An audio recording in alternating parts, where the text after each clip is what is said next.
Trump's much-touted peace deal with Iran is exacting a heavy toll from Tehran's closest big power ally. America's main rival is now paying an estimated $110 million a day in lost oil income for the Iran memorandum. Vladimir Putin has found himself caught squarely in the middle of the Iran-US storm, squeezed between a newly oversupplied oil market and the mounting costs of his own war.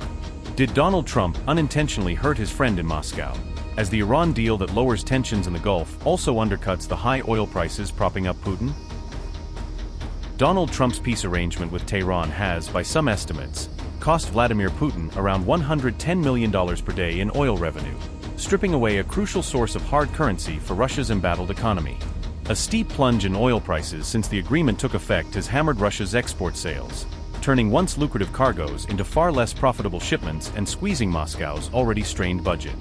These developments were highlighted by The Telegraph, which cited fresh research from the KSE Institute to quantify how much money Russia stands to lose as a result of lower prices and shifting market dynamics.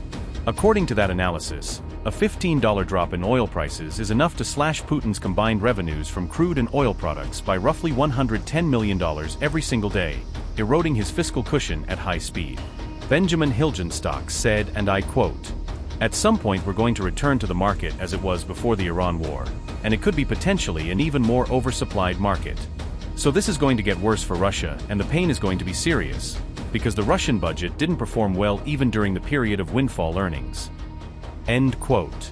The price of Brent crude has now slipped to around $72 a barrel, dropping below pre-war levels and knocking out the premium that Russia had been banking on to fund its global ambitions. At the start of 2026, Russia's oil revenues had more than doubled from about $10.4 billion, providing a rare bright spot in an otherwise battered economy. Those oil earnings were a vital lifeline for an ailing Russian economy, already reeling from 4 years of grinding war in Ukraine and the cumulative impact of Western sanctions. Now, with prices dipping again and a final Iran-US deal still pending, financial pressure on Putin could intensify even further, narrowing his options at home and on the battlefield. Russia's oil reserves have taken a hit not just on the balance sheet but in physical capacity as well, undermining both its economic leverage and its military logistics. Ukraine has ramped up drone attacks on Russian oil and energy infrastructure in recent weeks, damaging refineries and storage sites that are central to Moscow's export machine.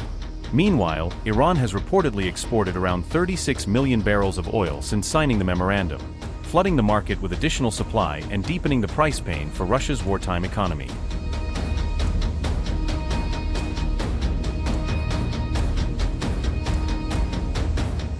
Since June 15th, Tehran has reportedly accelerated shipments after Washington eased selected restrictions on Iranian oil exports.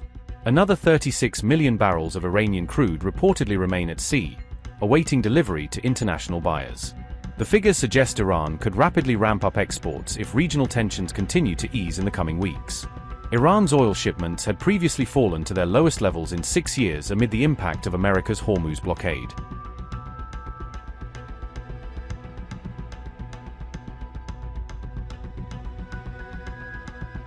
In a fresh diplomatic and economic victory for Tehran, Washington has temporarily eased sanctions on Iran's oil sector for 60 days.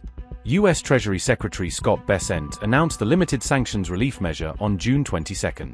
Under the arrangement, Iran can temporarily produce, transport and sell crude oil and petroleum products until August 21. Bessent stated that the decision was taken in light of ongoing negotiations between Washington and Tehran. In return, Iran has pledged to keep the Strait of Hormuz open and accessible for international shipping traffic. The U.S. Treasury Secretary said, and I quote, "In line with the ongoing productive talks in Switzerland, Iran has committed to free and open transit in the Strait of Hormuz, and to permit International Atomic Energy Agency inspectors into their country. As part of the framework, the Treasury has issued a temporary 60-day general license authorizing the production, delivery, and sale of Iranian oil." End quote. Experts warn that Iran's growing oil windfall could provide Tehran with resources to rapidly rebuild its ballistic missile network. Iran has installed its heaviest ever offshore oil platform in the Persian Gulf, a move that underscores both its technical capacity and its determination to work around sanctions pressure. The new P4 platform, weighing about 6,200 tons, was deployed at the Rishadat oil field roughly 90 kilometers south of Lavin Island in the Gulf. Officials say the structure was fully designed and built inside Iran, highlighting domestic engineering and manufacturing despite years of US-led sanctions restricting foreign technology. The P4 is expected to boost Rishadat's crude output by about 35,000 barrels per day, adding a significant new stream to Iran's offshore production.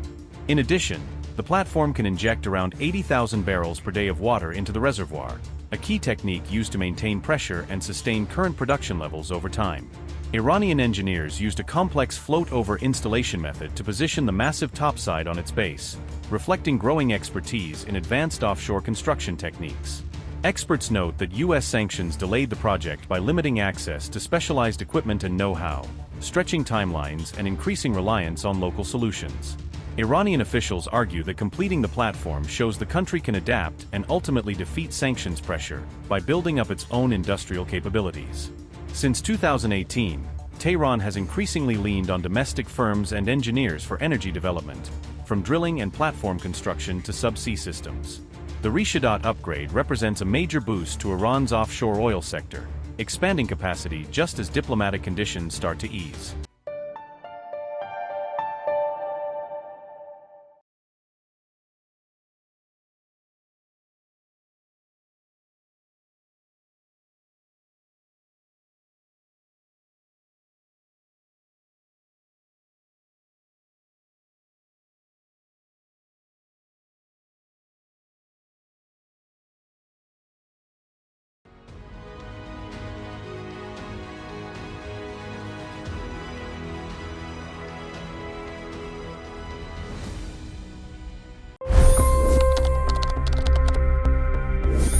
$25 crore गरीब गरीबी को परास्त करके बाहर निकले। For the good of our nation, let's work together and let's truly make America great again. The fastest news breaks. Requested PM saying that look, you will have to speak to Putin and to Zelensky. The biggest news makers. The relationship with India is probably the most important bilateral relationship the U.S. will have for the rest of this century.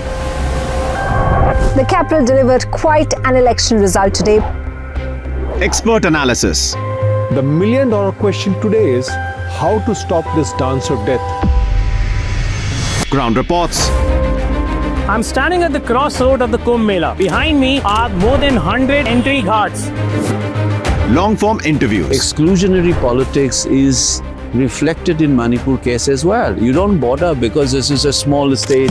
Deep dive into burning issues. It's often said DRC could be the richest country in the whole world. It's because of what sits underneath. Why exactly did the US topple the Sheikh Hasina government?